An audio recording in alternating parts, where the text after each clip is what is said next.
Hello student, welcome back to our channel Rajput study zero.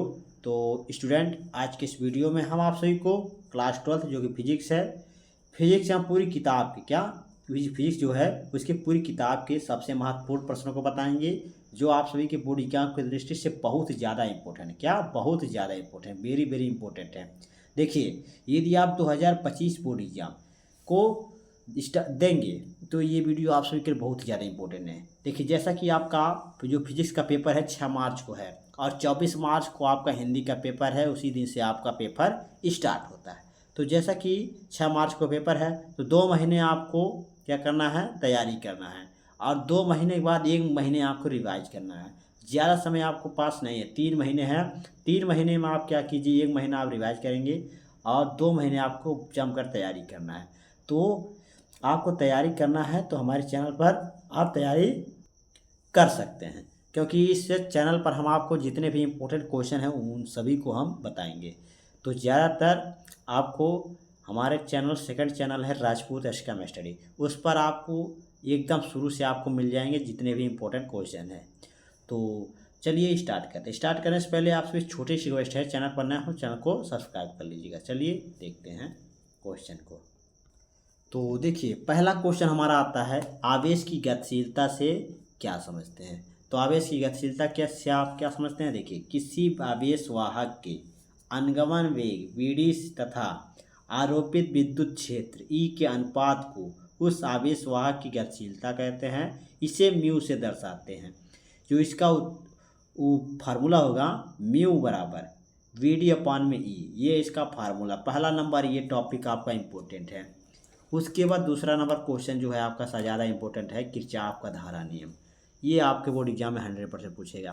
Kirchhoff का धारा नियम पूछ लेता है। किरचॉफ का धारा नियम लिखेंगे। उसके बाद देखिए, किसी दिष्ट धारा, कोई दिष्ट धारा है वैद्युत परिपथ की किसी संधि पर मिलने वाली समस्त धाराओं का बीजगणितीय योग क्या होना चाहिए, शून्य होना चाहिए।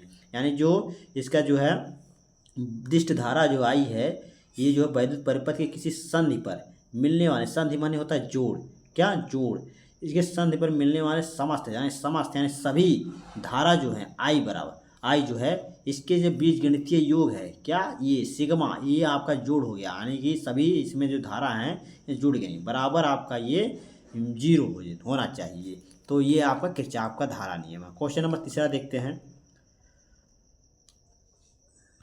क्वेश्चन नंबर तीसरा है, देखिए,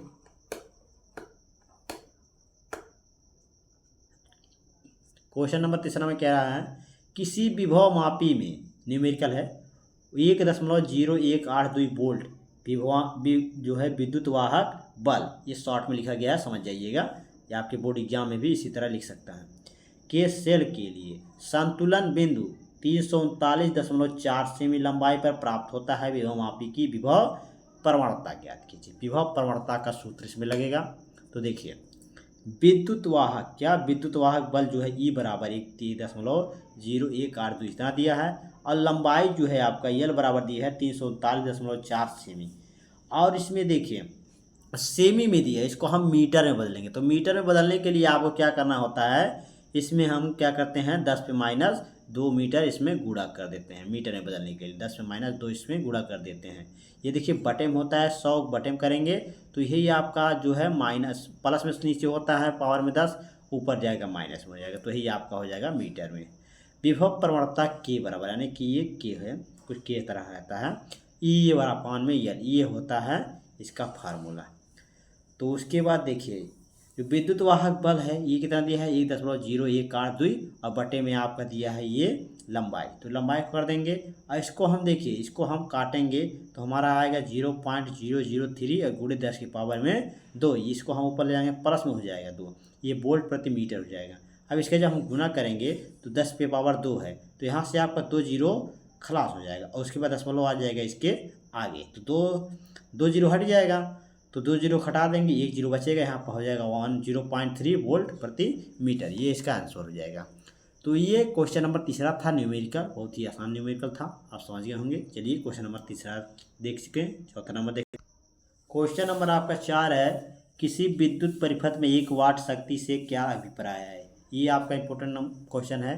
देखिए उत्तर हो जाएगा, यदि किसी विद्युत परिपथ में प्रतिरोध के सिरों के बीच 1 वोल्ट विभवांतर लगाने पर उसमें 1 एम्पीयर धारा प्रवाहित होती है तो परिपथ की वैद्युत शक्ति 1 वाट होगी। यानी कि जब कोई विद्युत परिपथ है उसके जो प्रतिरोध है उसके सिरों के बीच जब 1 वोल्ट विभवांतर हम लगाएंगे तो उसमें 1 एम्पीयर धारा जब प्रवाहित होती है तो उसी परिपथ को हम क्या कहते हैं, जो उसकी परिपथ की जो वैद्युत शक्ति होती है उसी को हम 1 वाट कहते हैं। क्या 1 वाट कहते हैं। तो ये चौथा नंबर क्वेश्चन था। 5वां नंबर क्वेश्चन बहुत इंपॉर्टेंट है, अंतर है इसमें क्या है देखिए, सेल तथा बैटरी में मुख्य अंतर क्या है। तो सेल है और बैटरी, तो सेल आपका छोटा होता है, बैटरी बड़ा।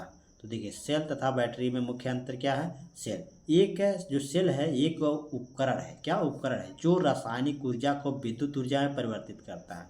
और बैटरी जो है, बैटरी आमतौर पर सेलों का एक समूह है। क्या सेलों का एक समूह है, यानी कि ये मिलजुल कर आपका एक बैटरी बनता है। ये बैटरी आमतौर पर सेलों का एक समूह है।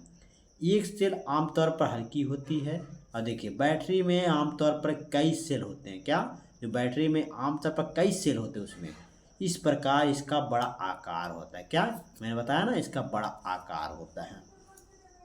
उस पर तीसरा अंतर है, एक सेल कम से कम क्या जो है इस सेल है, एक सेल है कम समय के लिए बिजली की आपूर्ति करता है।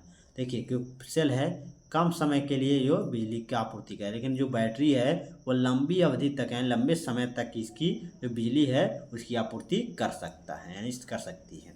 सेल आमतौर पर सस्ते होते हैं। जो सेल है आमतौर पर सस्ते हैं, बैटरियाँ जो हैं बहुत महंगी होती हैं। क्या बैटरियाँ जो हैं वह महंगी होती हैं। तो ये आपका महत्वपूर्ण अंतर था।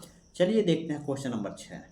क्वेश्चन नंबर 6 है, चुंबकीय फ्लक्स से आप क्या समझते हैं। देखिए चुंबकीय फ्लक्स क्या है, एक समान चुंबकीय क्षेत्र में स्थित किसी पृष्ठ से लंबवत गुजरने वाले चुंबकीय बल रेखाओं की कुल संख्या को उस पृष्ठ से बद्ध चुंबकीय फ्लक्स कहते हैं। इसे फाई से दर्शाते हैं। तो इसको तैयार कर लीजिएगा। 7वां नंबर क्वेश्चन है, एक धारामापी को वोल्टमीटर में कैसे बदलते हैं। क्या, एक धारामापी को वोल्टमीटर में कैसे बदलते हैं। देखिए श्रेणी क्रम में उच्च प्रतिरोध जोड़ने पर धारामापी वोल्टमीटर में परिवर्तित हो जाता है। तो ये क्वेश्चन 7वां नंबर था, इसको तैयार कर लीजिए। 8वां नंबर क्वेश्चन है, वैद्युत अनुनादी से आप क्या समझते हैं। जब एक वैद्युत परिपथ की जब वैद्युत परिपथ की वह स्थिति जब किसी विशेष अनुनादी आवृत्ति पर उस परिपथ की प्रतिबाधाओं या प्रवेश्यता के मान परस्पर निरस्त हो जाएं तो यहाँ पर वैद्युत अनुनाद कहलाती है। क्या, वैद्युत अनुनाद। उसके बाद हमारा 9वां नंबर क्वेश्चन क्या है। देखिए 9वां नंबर क्वेश्चन है, यदि प्रत्यावर्ती धारा परिपथ में केवल संधारित्र हो तो वह सामर्थ्य, जिसे हम शक्ति कहते हैं, कितनी होगी।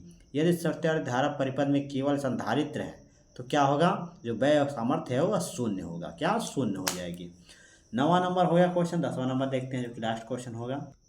10वां नंबर क्वेश्चन है, परावैंगनिक किरणों के किन्हीं दो उपयोग को लिखिए। क्या, परावैंगनिक किरणों के किन्हीं दो उपयोग को लिखना है। तो देखिए उत्तर हो जाएगा इसका, पहला हमारा है अदृश्य दिखाई दे, यानी जो अदृश्य दिखाएगा। अदृश्य नकली दस्तावेज हो गया, अंगुली के निशान के पता और खाने की वस्तुओं के संरक्षण में। तो ये दो आपके उपयोग हैं जो आपके परावैंगनिक किरणों के द्वारा होता है। तो इसको आप तैयार कर लीजिए। तो ये थे आपके 10 महत्वपूर्ण प्रश्न जो आप सभी के बोर्ड एग्जाम की दृष्टि से बहुत ही ज़्यादा इंपॉर्टेंट हैं। अगर आप सभी को ये सभी क्वेश्चन समझ में आ गए हों तो इन सभी क्वेश्चनों को आप तैयार कर लीजिएगा और अपने दोस्तों को शेयर कर दीजिएगा।